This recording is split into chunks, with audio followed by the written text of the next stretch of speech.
Kia ora koutou katoa. This is InfoJam, where we stop and update you on news and info from the past week.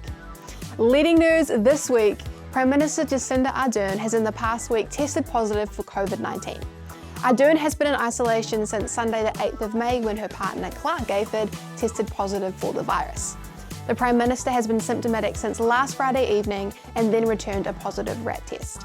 As a result, the Prime Minister will be required to isolate until the morning of Saturday, May the 21st. The Prime Minister is undertaking what duties she can remotely this week, but Deputy Prime Minister Grant Robertson stepped in to help with the post-cabinet press conference, which was held on Monday, May the 16th. In world news, Ukraine has won the 66th Eurovision Song Contest, which was held on Saturday evening in Italy. Backed by huge public support via telephone voting, Stefania by Kalisz Orchestra finished first after strong showings by the United Kingdom, Spain and Sweden in the early voting. It is Ukraine's third win since their 2003 Eurovision debut. The winning song mixes rap with elements of Ukrainian folk music and was originally written in honour of the group's mothers. The group have since changed some of the lyrics to include all mothers in the Ukraine.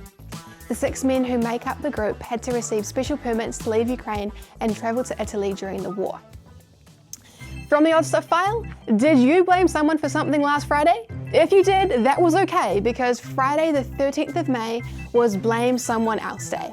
National Blame Someone Else Day is recognised and celebrated on the first Friday the 13th of each calendar year. Just this once, in terms of an excuse, we can blame another. We can blame the dog, the weather, or the mechanic. Messy bedroom? Blame the closet fairies or your brother. If you missed it, don't worry, the National Day will be celebrated next January. In sports, former New Zealand cricket captain Brendan McCullum has been appointed head coach of England's Test team. McCullum replaces Chris Silverwood, who left the role in February after England was thrashed 4-0 in the Ashes in Australia. McCullum is currently in charge of Indian Premier League side Kolkata Knight Riders, but he will be in place to start his role when New Zealand visits for a 3-test series starting at Lord's on the 2nd of June.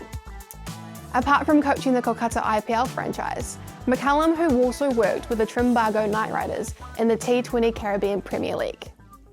Our pop culture topic this week is all about multiverses. Have you ever wanted to see who would win in a battle of Batman versus Shaggy from Scooby-Doo?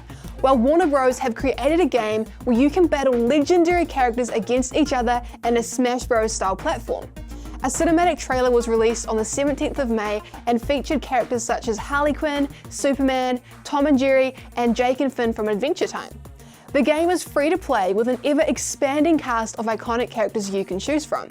The game has a team-based 2v2 mode with a strong emphasis on online cooperative gameplay. There is also 1v1 and a 4-player free-for-all mode where only one fighter can come out on top. Open beta mode will be available in July 2022.